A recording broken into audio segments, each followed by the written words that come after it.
fact, we will never enjoy true success until we learn to see the big picture.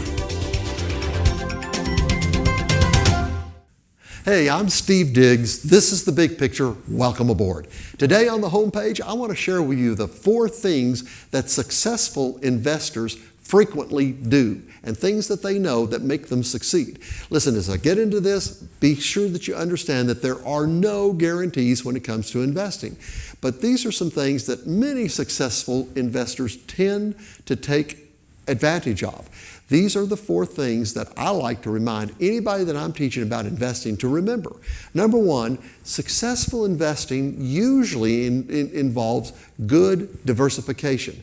Also sometimes thought of as asset allocation. And again, I'm not making any recommendations here, but you might want to think in terms of divvying your money up into different pockets. Some people have found it very wise to put some money into American stock funds that buy big companies, maybe some into American stock funds that buy small or medium-sized companies, maybe some into stock funds that buy foreign companies, maybe some into some stock funds that buy the various different types of bonds, and also some into some cash. Now again, this doesn't guarantee the highest rate of return, but it tends to help when one investment is going down to have others that are going up, or at least not down quite as much. Number 2, don't ever chase performance. Now this is one of the things that we tend to do that gets us into trouble. We read somewhere that this particular mutual fund has had these incredible returns over the last period of time, and we think, wow, I've got to get into that. There is a high likelihood that that fund is not going to continue to go up. You might be stepping in right at the moment that it is beginning to crest and go down.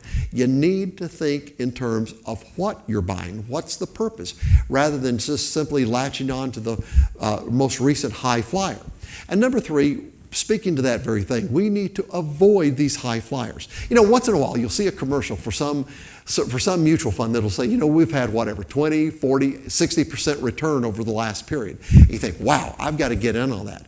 Well, it might not be all that wise, because sometimes these high flyers tend to go south in a New York minute and leave everybody hurting. Think about it. For instance, if you put, say, $10,000 into one of these high flying funds, and sure enough, let's just play the game. For the next year, boing, it goes straight up. And a year from now, it's worth $20,000. But then at the end of the year, and by the way, you're feeling pretty good at that, but at the end of the year, it starts to go the other way. And over the next year, it falls, say 60%. And you're not too happy, but you're thinking to yourself, well, it could be worse. I mean, I made, what, 40% over 2 years? Well, have you really? Let's do the math.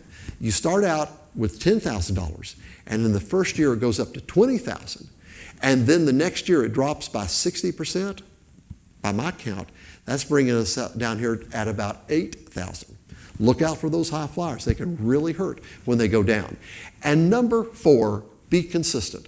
Many investors find that it is good to keep their investment consistent. Determine a good investment course and then put away a consistent amount of dollars at regular intervals. For instance, if you have a 401k or maybe it's an IRA, put the same amount of money in on a regular basis, as long as you're sure that this is a good investment. Don't worry too much if things are going up or down, you know, from week to week or month to month. The thing you're really wanting to do is save for the long term. Hey, I'm Steve Diggs. This has been The Big Picture. I'm going to catch you next time.